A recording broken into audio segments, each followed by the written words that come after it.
కాంగ్రెస్ నేతల వ్యాఖ్యలు దివాలా రాజకీయాలకు నిదర్శనం బీఆర్ఎస్ రాష్ట్ర నాయకులు. కంచర్ల రవిగౌడ్ మాట్లాడుతూ రాష్ట్ర ప్రభుత్వ విప్ ఆది శ్రీనివాస్ చేసిన వ్యాఖ్యలు వాస్తవ రహితమైనవి, ప్రజలను తప్పుదోవ పట్టించే ప్రయత్నమేనని కంచర్ల రవిగౌడ్ తీవ్రంగా ఖండించారు.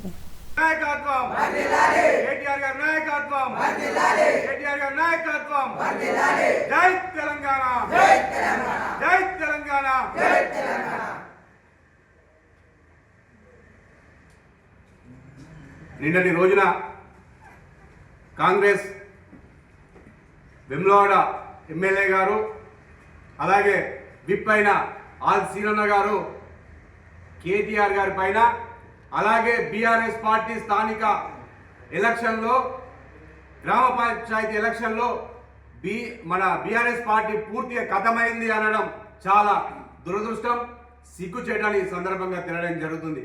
నిన్నటి రోజున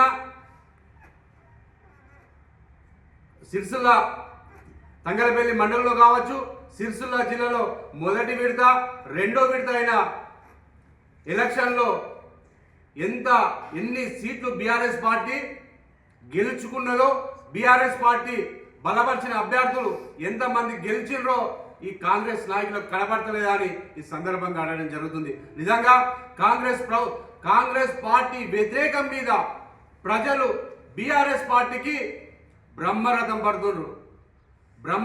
పడుతుండ్రు. అలాగే ఇప్పుడు రేపు జరగబోయే మూడో విడతల కూడా ఇలాగే ఖచ్చితంగా బీఆర్ఎస్ పార్టీ బలపరుస్తున్న సర్పంచులు కానీ వార్డు మెంబర్లు కానీ అందరికీ ప్రజలు ఖచ్చితంగా బ్రహ్మరథం పడుతున్నారు. ఇది కనబడతలేదా మన కాంగ్రెస్ నాయకులు కానీ మేము బీఆర్ఎస్ పార్టీ పక్షాన తెలియడం జరుగుతుంది.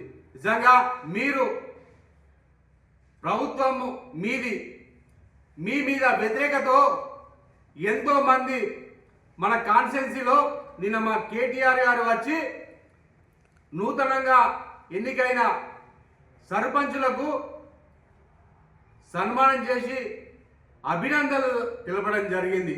కానీ మీరు బీఆర్ఎస్ పార్టీ ఎక్కడ గెలిచింది, బీఆర్ఎస్ పార్టీ ప్రజలలో లేదు, బీఆర్ఎస్ పార్టీ ఖతమైంది అనడం చాలా సిగ్గుచేటని కాంగ్రెస్ నాయకులకు మరోసారి తెలియడం జరుగుతుంది.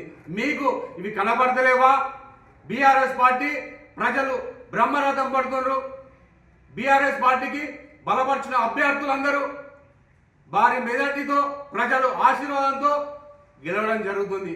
BRS party working president KTR గారి నాయకత్వంలో ప్రజలకు ఎంతో నమ్మకం కొద్దు బీఆర్ఎస్ పార్టీ బలపరిచిన మన సర్పంచ్ అభ్యర్థులను గెలిపించడం జరిగింది.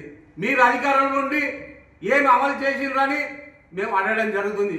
మీరు సుమారు 25-26 నెలలు అవుతుంది కాంగ్రెస్ ప్రభుత్వం అధికారంలోకి వచ్చి, కానీ మీరు ఇచ్చిన ఎలక్షన్ల హామీలో కానీ ఒక్కటి కూడా అమలు చేయలేడు. దానికి ప్రజల నుంచి వస్తున్న వ్యతిరేకం చాలా ఉన్నది. కానీ మీరు కళ్ళబోలి మాటలు చెప్పి ఏదో బీఆర్ఎస్ పార్టీని కేటీఆర్ గారిని ప్రజల మధ్యలో వచ్చిన ఆదరణ చూసి మీరు ఓర్వలేకనే బీఆర్ఎస్ పార్టీ ఖతం అయిందని చెప్పడం చాలా సిగ్గుచేటని మరోసారి మీ కాంగ్రెస్ నాయకులకు తెలియడం జరుగుతుంది. ఇప్పటికైనా మీరు ఇచ్చిన హామీలను, ఎలక్షన్లో ఇచ్చిన హామీలను ఖచ్చితంగా అమలయ్యే వరకు కూడా మా party BRS party working president